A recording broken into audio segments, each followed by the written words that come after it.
So I came up with the idea for Knix the better part of 10 years ago. Hard to believe that it's been that long, but time travels quickly when you're having fun, I guess.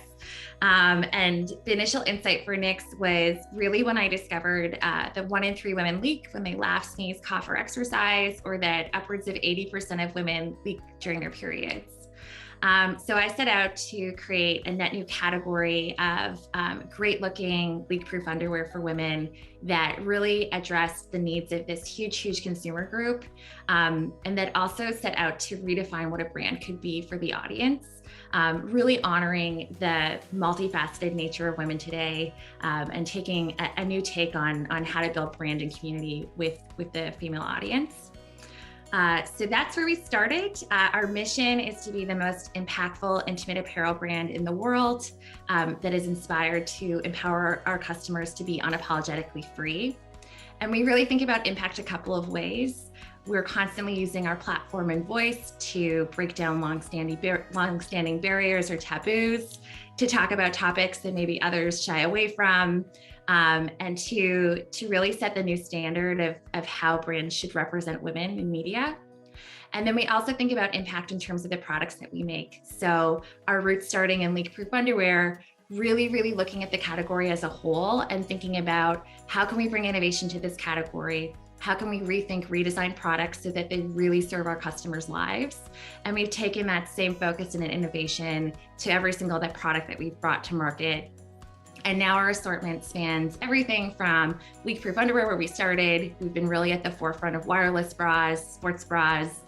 We entered into the activewear market last year, and really just enjoying every moment of it and continuing to serve our customers in the best way possible. I love Knix's focus on breaking down barriers and taboos.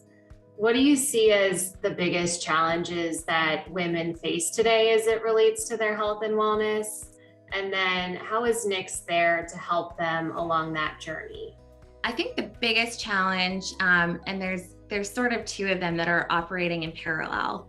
So the first one, I think, has to do with expectations that are put upon women and that women in turn put upon themselves to be the person that does it all, to have everything going on at all times and to make it look simple and easy.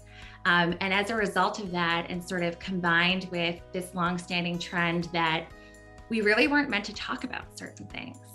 So there are so many taboo topics that up until very recently were never really spoken about.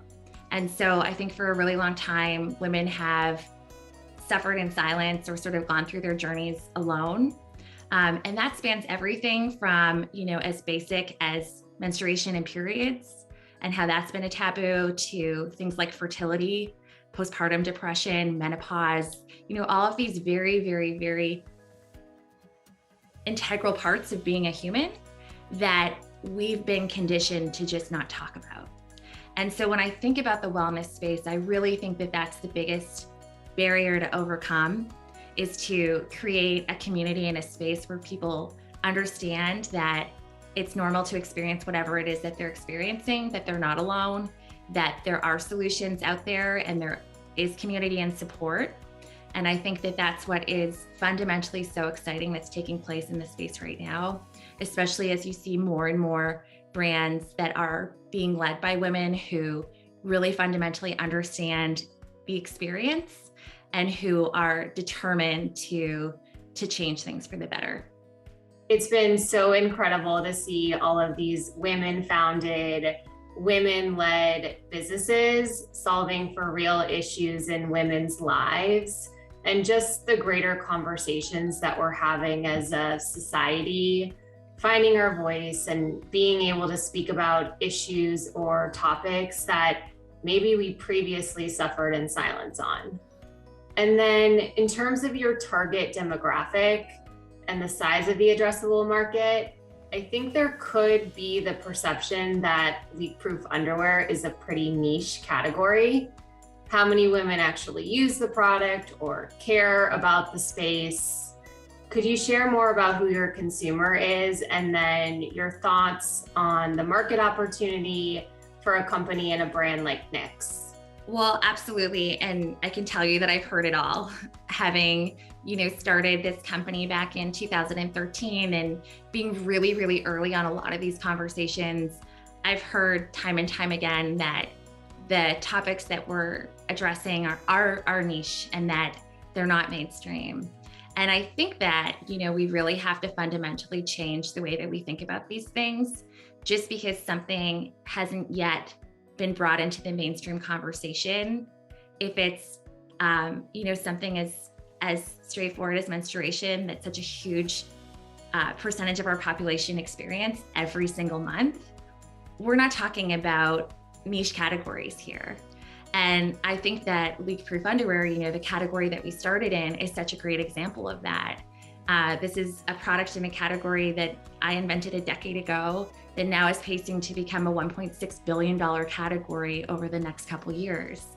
And a lot of brands are waking up and paying attention to that. And I think that that's really exciting. You have Pink by Victoria's Secret making leak-proof underwear, and you have Aerie making period underwear, and you have Adidas making leak-proof period shorts. And so I think that finally the landscape is starting to pay attention that these are big market opportunities, that the customer base is huge. And in many cases, because the conversations have been taboo, it means that there's a massive white space opportunity for new entrants to come in and to lead the conversation and the charge. For us at Knix, I think one of the things that really, really sets us apart in the way that we've designed our business, for example, by setting up a teen brand, KT by Knix, which is designed to be there for people from first period onwards, is that we're really a multi-generational brand. The issues and the problems that we're solving for and the way that we're speaking to our audience appeals to a very, very large group of consumers.